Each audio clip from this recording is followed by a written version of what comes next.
Bonjour à tous et bienvenue sur Rare à l'écoute, le podcast dédié aux maladies rares. Aujourd'hui, nous continuons d'évoquer l'angioëdème héréditaire. Et pour évoquer l'accompagnement des patients qui sont touchés par cette maladie rare, nous avons le plaisir d'accueillir le docteur Isabelle Bocongibaud. Bonjour docteur Bocongibaud. Bonjour à tous. Docteur Bocongibaud, vous êtes médecin interniste, vous êtes praticien hospitalier en immunologie clinique à l'hôpital Michelon du CHU de Grenoble. Vous êtes responsable du Centre de référence national de l'angioëdème, le Centre CREAC, et vous êtes également membre du comité scientifique de la filière Marie, coordonnatrice nationale du programme d'éducation thérapeutique des patients du CREAC et coordonnatrice du PNDS sur l'angioëdème héréditaire qui vient d'être réactualisé. Alors dans les maladies rares notamment, on parle souvent d'accompagnement des patients grâce à l'éducation thérapeutique. Et dans l'angioëdème héréditaire, quels sont les enjeux de cette éducation thérapeutique pour les patients ? Alors les enjeux sont très concrets pour l'éducation thérapeutique des patients dans l'angioëdème héréditaire. C'est à la fois un enjeu vital, c'est pas seulement un plus ou un supplément de confort, c'est une condition de sécurité, c'est aussi un enjeu d'autonomie du patient et également un enjeu in fine d'une meilleure qualité de vie du patient. En fait, les enjeux concrets, c'est déjà face à une maladie qui est imprévisible, comme l'angioëdème héréditaire, qui est une maladie rare, qui a un risque vital en cas d'atteinte des voies aériennes supérieures. Je rappelle que dans le PNDS, les crises des voies aériennes supérieures sont fatales dans 25% des cas en l'absence de traitement spécifique.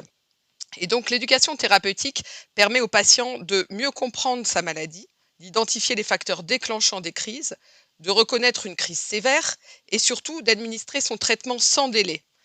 On insiste également dans le PNDS sur le fait que les patients doivent disposer impérativement d'un traitement de crise à domicile, être formés à l'auto-administration selon le protocole qui a été mis en place avec leur médecin référent. L'ETP permet de diminuer du coup le passage aux urgences, la mortalité par asphyxie en cas d'état d'atteinte des voies aériennes supérieures, d'éviter ce qu'on appelle les laparotomies blanches, les interventions chirurgicales inutiles pour des crises abdominales, et d'améliorer la qualité de vie en redonnant aux patients un contrôle sur une maladie qui peut être totalement imprévisible. Et je rajouterai aussi qu'il existe des traitements très efficaces aujourd'hui de crise qu'il faut savoir administrer très tôt dans la crise pour qu'ils soient le plus efficaces possible, et également des traitements de fond, ou des traitements à court terme ou à long terme de prophylaxie pour prévenir la survenue des crises qui vont considérablement améliorer la qualité de vie du patient et diminuer évidemment le risque lié aux crises et l'anxiété des patients. Et ces traitements de fond, j'ajouterai quand même que justement, on va prendre en compte dans l'éducation thérapeutique les préférences des patients, le choix des patients, et ce qui va justement participer à cette amélioration de la qualité de vie. Et justement, concrètement, quelle est la place de l'ETP dans la prise en charge de l'angioëdème héréditaire chez ces patients ? Alors la place de l'ETP, ça fait donc partie, comme vous venez de le comprendre, partie intégrante du soin du patient. Elle est multidimensionnelle parce que en fait, le PNDS précise donc implicitement qu'il y a l'éducation thérapeutique, les traitements médicamenteux et les modalités de suivi. Mais concrètement, l'ETP doit être proposé dès le diagnostic, puis réévalué régulièrement. Donc quand le traitement change, quand la situation de vie évolue, par exemple une grossesse, un projet, une chirurgie, un déménagement loin d'un centre expert, à ce moment-là, l'éducation thérapeutique structure le parcours. Elle relie le médecin référent du CREAC, le médecin traitant, les urgences et le patient lui-même. Donc elle garantit que chaque patient, où qu'il vive, bénéficie du même socle de connaissances et des mêmes réflexes de sécurité, de prise en charge et de gestion de la crise. Merci, c'est très clair. Et quels sont les programmes d'ETP qui ont été mis en place dans le cadre du CREAC ? Alors, les programmes d'ETP qui ont été mis en place dans le cadre du CREAC, le CREAC a développé un programme national complet qui s'appelle EduCREAC et ce programme existe depuis 2012. Il a été co-construit avec les équipes des centres CREAC, donc de Paris, de Lille, d'Angers, de Strasbourg, de Nice, de Nancy, de Besançon, de Grenoble. Et il a été aussi enrichi par les retours des patients via notre association de patients nationale, l'AMSAO. Il est validé par les ARS, il a été validé en 2012, en 2016, en 2020 et il a été mis à jour également en 2024.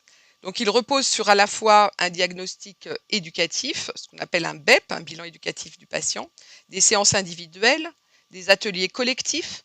Donc il y a 3 modules principaux qui sont gérer la crise, expliquer la maladie aux professionnels de santé et à son entourage, le travail et les loisirs. Il existe donc une mallette pédagogique complète avec des outils ludiques comme l'Anjo Quiz, qui a été développé notamment par le site de Lille, une partie pédiatrique, particulièrement développée par Paris, et récemment un escape game pour les adolescents, plus particulièrement développé par Grenoble, et depuis 2023 et 2025, un virage structuré vers ce qu'on appelle l'IETP, c'est-à-dire l'éducation thérapeutique en distanciel. Dans une présentation que j'avais faite en 2025, je donnais des activités de type 300 séances individuelles qui avaient été données sur l'ensemble des sites, des ateliers collectifs à la fois adultes et pédiatriques, et puis l'arrivée aussi de nouveaux sites formés à l'éducation thérapeutique avec ce même programme, des équipes sur place, donc sur Brest, sur Marseille, sur Clermont-Ferrand et bientôt Bordeaux, Nantes et encore d'autres centres du CREAC. Donc EduCREAC est aujourd'hui le programme, on va dire, national de référence pour l'angioédème héréditaire. Alors, vous avez évoqué la possibilité de risque même vital pour les patients. Quelles sont les principales situations à risque et comment les recommandations actualisées encadrent-elles la prévention des crises dans ce contexte ? Alors les situations à risque sont très bien identifiées dans le PNDS 2024 et puis dans EduCREAC, dans notre programme. Donc les principales situations à risque sont à la fois les soins dentaires qui sont traumatisants, notamment les extractions dentaires, les dévitalisations, mais aussi des détartrages profonds notamment, les interventions chirurgicales, les gestes endoscopiques tels que les fibroscopies, la grossesse dans certains cas s'aggrave, pas à chaque fois, mais peut s'aggraver, l'accouchement, l'allaitement, et il faut insister aussi sur toutes les émotions, donc on parle de traumatisme en quelque sorte aussi, non seulement physique, mais psychique, mais ça peut être des émotions positives, comme des émotions négatives, par exemple, un mariage, ça peut arriver aussi qu'une émotion positive déclenche une crise. Donc on sait que c'est ce qu'on appelle des situations à risque, même si c'est pour des bonnes choses. Ensuite, certains médicaments sont contre-indiqués et les patients doivent le savoir. Donc les œstrogènes chez les femmes, qui sont donc la plupart du temps, les pilules qui contiennent de l'œstrogène sont contre-indiquées et les IEC sont contre-indiqués également chez ces patients. Donc on rappelle que les crises peuvent être déclenchées par des traumatismes physiques même minimes, y compris des gestes médicaux. C'est pourquoi on recommande une prophylaxie qui soit courte, avant tout soin dentaire invasif ou chirurgie ou fibroscopie, avec une prophylaxie dans l'heure qui précède le geste, jusqu'à 6 heures maximum avant le geste. Donc il faudra une anticipation systématique avant ces chirurgies ou endoscopies. Un suivi spécialisé pendant la grossesse, l'accouchement et l'allaitement, et une information claire et multidisciplinaire des professionnels de santé. Donc dans EduCREAC, nous avons un atelier dédié, comment gérer la crise, où l'on travaille précisément sur ces situations avec des outils pédagogiques, des métaplans, des cartes de barreaux, des photolangages. Merci, docteur Bokonjibo, c'est très clair.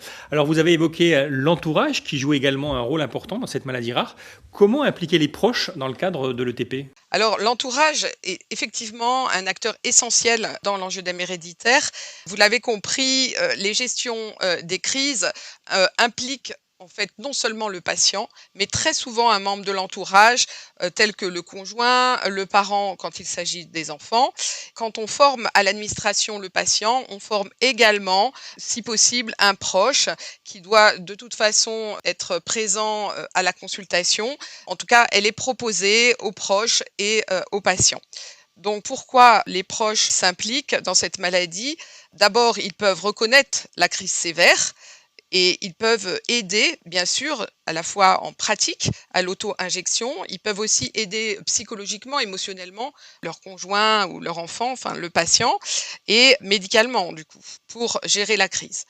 Ensuite, ils peuvent appeler, par exemple, de façon très concrète, le 15 si c'est nécessaire, s'il y a une atteinte des voies aériennes supérieures et que, voilà, c'est très sévère. Ils peuvent aussi sécuriser les situations au quotidien. Et dans EduCREAC, nous proposons à la fois des séances familiales, des ateliers où l'on apprend à expliquer, où le patient va pouvoir expliquer la maladie à son entourage, Des outils pour les proches aussi, des dépliants, des vidéos, des supports pédagogiques et un accompagnement qui est spécifique pour les familles avec enfants et pour les adolescents dont je vous parlais, donc typiquement l'escape game. Et puis aussi, une chose importante, c'est qu'il ne faut pas oublier que c'est une maladie héréditaire, que le PNDS rappelle qu'il faut dépister tous les membres de la famille du cas index et que donc c'est une maladie autosomique dominante, donc un risque sur 2 de transmettre la maladie, ce qui est assez important. Donc l'éducation thérapeutique devient un espace pour informer, pour rassurer et accompagner les familles dans ce dépistage. Un grand merci, Dr Bocon-Gibaud, de nous avoir éclairé sur l'accompagnement des patients touchés par cette maladie rare qu'est l'angioëdème héréditaire. Si vous désirez aller plus loin dans la connaissance de cette pathologie, nous vous donnons rendez-vous sur notre site internet www.rarealecoute.com où de nombreuses informations sont à votre disposition. Nous vous remercions de votre fidélité et nous vous donnons rendez-vous sur la chaîne Rare à l'écoute pour un prochain numéro sur cette maladie rare. À très vite.